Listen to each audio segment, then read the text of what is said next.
Kurashsiz mehnatsiz shodlik kulguni. O'g'irlik mol deyman, qilaman hazar, qalbimning parchasi sinmas agar, rozmasman birov hadya etsa zar. O'zbek adabiyotining yirik namoyandalaridan biri el sevgan shoira Saida Zunnunova tavalludining 100 yilligi munosabat bilan ayni vaqtda Adiblar xiyobonida xotira tadbiri bo'lib o'tmoqda. Unda o'qituvchi yoshlar va ijodkorlar ishtirok etib, qoldirgan boy ijodiy merosi yod etilib, haykal poyiga gulchambarlar qo'yilmoqda.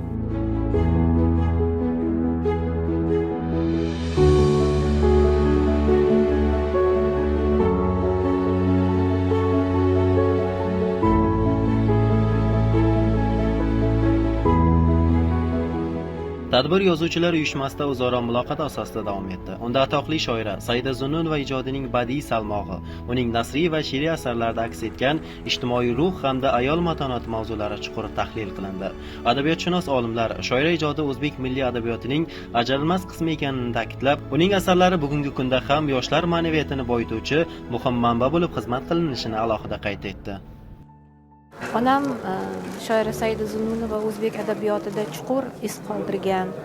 Ular nafaqat shoira bo'lganlar, qator nasriy asarlar, povestlar, hikoyalar, hajviy asarlarni, dramalarni ham mualliflaridir.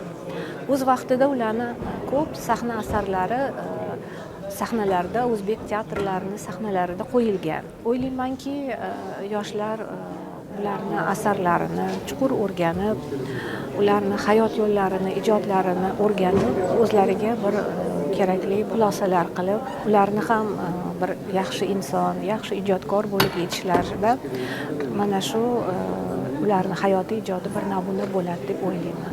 Saida Zunnunovaning yangi she'rlari Gullar vodiysi, Qizlarjon, she'rlar Bir yil o'ylari, Nilufar she'riy to'plamlari hamda Sodiq va Anor, Xayrxon, Surat bilan suhbat, Qo'shnilarim dostonlarida inson ruhiyatining nozik qirralari, hayotiy kechinmalar va samimiy tuyg'ulari badiiy ifoda topgan. Shuningdek, o'zbek xotin-qizlarining hayoti, oilaviy munosabatlar va ijtimoiy muammolarga bir qator nasriy asarlarda chuqur e'tibor qaratgan. Saida opa bizanikida yashaganlar, o'qiyotganlarida o'rtoqlari bilan birgalikda. Saida opa ekan bo'lsalar, dadamlar yozgan she'rlarni Mustum jurnaliga, boshqa jurnallarga yo gazetalarga olib borib berib kelardilar. Dadamlarni shogirdlari bo'lganlar. Birinchi kitoblarini, yozgan kitoblarini dadamlarga olib kelganlar. Dadam o'qib, to'g'rilaydigan joylarini to'g'rilaganlar. Otini nima qo'ying deb so'raganlar. Dadamlardan so'rasalar aytibdilarki, qizingiz yozdi degan kitob qilib chiqargan debdi. Bu qo'shiq bilasizmi? Shundoq bitta aytilganda har qanday odamning yuragiga tegadigan qo'shiq bo'ldi-da. Men avvallari bu qo'shiq o'sha boshida aytgan paytimda qanoatda Saida degan joyiga o'sha Saida Zunnunova Saida opa, mana sizdan keyin biz ham mana shu sizni davomchingizmiz degan ma'noda aytgan edim, qanoatda Zulayho deb. Lekin ana shu qator umuman noto'g'ri bo'lgan ekan. Buni menga o'sha shoirlarimiz nima uchun yozilgan, uni aytib berishgandan keyin yana ham boshqacha ijro qiladigan bo'ldim. Har bitta qo'ygan konsertimda ana shu hay tufayli xalqni ko'ngliga qo'shiqchilikdan joy olganim uchun har bir konsertimda mana shu hay qo'shig'ini aytaman va Saida opani mana bugungi tadbirlarda qatnashishi o'zimga joiz deb bildim. Agar kelmasam vijdonim qiynalgan bo'lardi.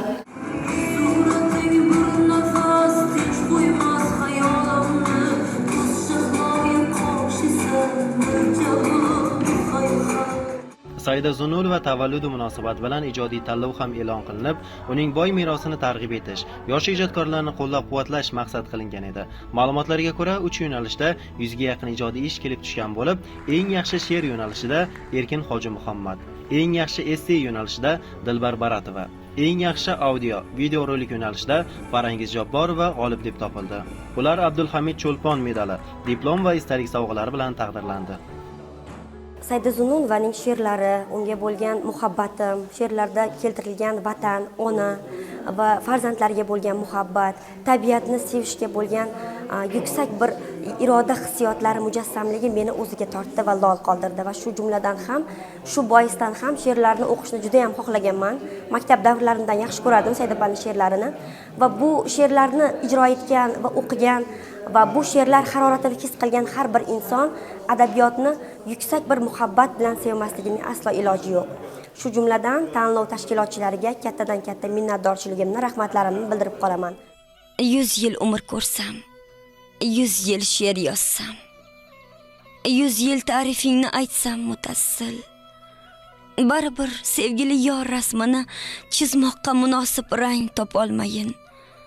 Chamanda tentirab yurgan rassomday sening tasviringga so'z axtararman. So'zlar sarasidan shu bugungiday 100 yilgi she'rimni yig'salar hamki, bo'lmaydi dildagi sevgimday asl. Ey mening vatanim, mening vatanim.